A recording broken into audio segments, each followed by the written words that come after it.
Okay, just a quick tour of my garage.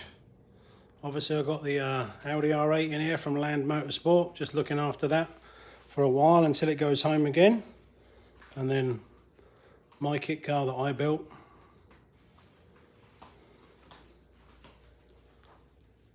Yep, F20 inside. That's the Honda S2000 engine.